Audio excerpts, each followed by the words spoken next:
राम जी ने 9 भक्ति बताई शबरी मैया को। पहली भक्ति जीवन में किसी संत का संग हो जाए, ये भक्ति है।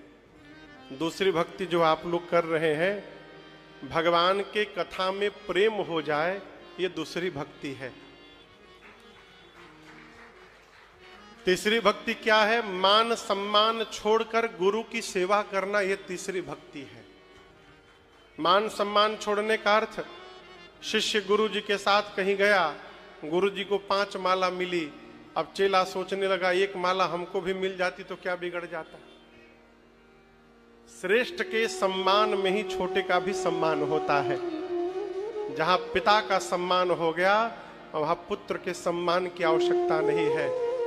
मान रहित होकर श्रेष्ठ की सेवा कर, गुरु की सेवा करना, ये तीसरी भक्ति है।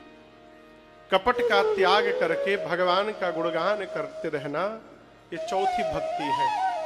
राम जी कहते हैं, शबरी विश्वास पूर्वक मेरे मंत्र का जप करना, ये 5वीं भक्ति है। जीवन में सज्जनता और शीलता पूर्वक अपने कर्तव्य का पालन करते रहना, ये 6वीं भक्ति है।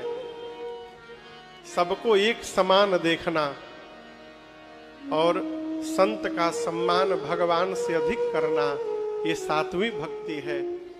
धर्म पूर्वक जितना लाभ हो उसी में संतुष्ट हो जाना और कभी किसी की दोष की चर्चा न करना, ये 8वीं भक्ति है। और 9वीं भक्ति राम जी कहते हैं, शबरी जीवन में सहज हो जाना, जीवन में सरल हो जाना, ये 9वीं भक्ति है। यही 9 प्रकार की भक्ति है। एक महात्मा हमारे अयोध्या के कहते थे, महाराज सरल का अर्थ क्या है?